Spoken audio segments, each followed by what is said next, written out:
Assalamualaikum warahmatullahi wabarakatuh. Om Swastiastu, Namo Buddhaya, salam kebajikan. Selamat sore. Perkenalkan, nama saya Aditya Rizky Pradana. Saya dari instansi Badan Nasional Pencarian dan Pertolongan dengan unit kerja Kantor Pencarian dan Pertolongan kelas A Denpasar. Di sini saya akan membagikan pengalaman belajar agenda 3 di hari kedua. Selamat datang di pemaparan singkat tentang pentingnya Smart ASN dan manajemen ASN yang adaptif dan transparan di era digital saat ini. Dalam beberapa waktu terakhir, kita disuguhkan oleh berbagai isu serius yang melibatkan aparatur sipil negara, mulai dari manipulasi kehadiran dengan fake GPS, penyalahgunaan domain publik, bahkan hingga korupsi dalam tata kelola ibadah haji, perjudian online, dan kebocoran data pribadi ASN. Kelima isu ini bukan hanya soal pelanggaran individu, tetapi cerminan bahwa sistem manajemen ASN kita masih perlu dibenahi secara sistematik dan digital. Pemerintah melalui Kementerian Pan-RB kini mengembangkan konsep Smart ASN, yaitu aparatur yang berorientasi digital, adaptif, kolaboratif, dan berintegritas. Smart ASN bukan hanya soal aplikasi digital, tapi mencakup transformasi budaya kerja, sistem kinerja yang berbasis data, dan manajemen talenta yang transparan.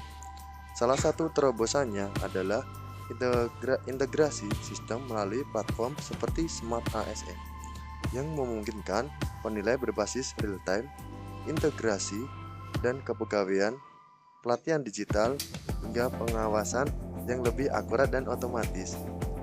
Namun, seiring kemajuan ini, kita juga dihadapkan pada berbagai tantangan serius.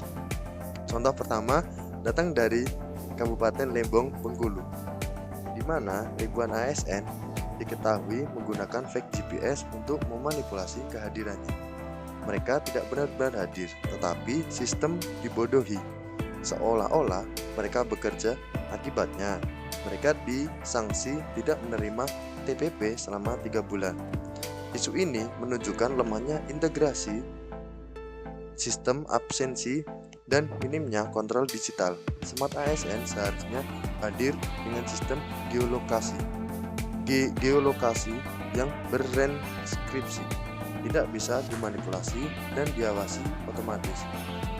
Berikutnya yaitu kita menyaksikan bagaimana domain publik seperti perlindungan pedulilindungi.id sempat disalahgunakan dan diarahkan ke situs judi online.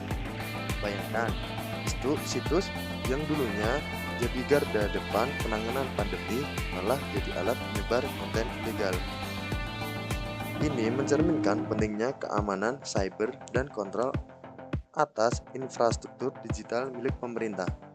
Dalam konteks Smart ASN, semua sistem termasuk email ASN, aplikasi internal, hingga dashboard kinerja harus punya sistem proteksi yang ketat dan berlapis. Untuk isu yang ketiga yaitu lebih berat, korupsi dan haji di Kementerian Agama. Bukan hanya soal uang, tetapi soal kepercayaan publik dan tanggung jawab moral ASN terhadap umat.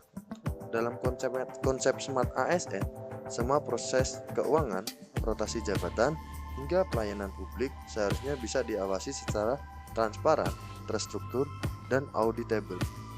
Digitalisasi sistem manajemen ASN adalah cara untuk menutup celah-celah gelap penyalahgunaan wewenang. Untuk isu yang keempat, yaitu di baru-baru ini sejumlah ASN di Jepara terindikasi terlibat judi online atau dikenal dengan judol. Bukan cuma pelanggaran hukum, tapi mencoreng marwah ASN sebagai pelayanan negara. Manajemen ASN modern perlu memiliki sistem deteksi perilaku, monitoring digital, dan dukungan penguatan karakter dan etika digital. Sebagai bagian dari pengembangan kompetensi ASN, Smart ASN bukan hanya tentang skill, tapi juga etika dan tanggung jawab sosial di era digital. Untuk kasus yang terakhir, yang kelima, yaitu isu yang sangat sensitif, kebocoran data pribadi ASN, termasuk nomor induk kepegawaian atau NIP dan NPWP. Ketika sistem manajemen ASN tidak memiliki proteksi maksimal, informasi rahasia bisa dijual atau dipakai untuk kejahatan digital. Smart ASN dikembangkan dengan sistem keamanan kelas tinggi seperti enkripsi data, autentikasi ganda, dan pembatasan akses berbasis HAM. Dari 5 isu di atas, kita bisa melihat: 1. Sistem yang tidak terintegrasi. Kedua, keamanan yang lemah. Ketiga, etika digital yang minim. Dan yang terakhir adalah dari budaya kerja yang belum seragam telah menimbulkan krisis kepercayaan publik terhadap ASN. Smart ASN bukan pilihan, melainkan keharusan. Transformasi manajemen ASN harus berbasis: 1. Skill digital yang merata. Kedua, etika tanggung jawab cyber. Keempat, transparansi dan akuntabilitas. Yang terakhir yaitu budaya kerja digital yang kuat. Mari kita kawal bersama transformasi ASN menuju era digital yang bersih, adaptif, dan terpercaya. Karena hanya dengan ASN yang profesional dan bermolar, pelayanan publik akan benar-benar dirasakan rakyat.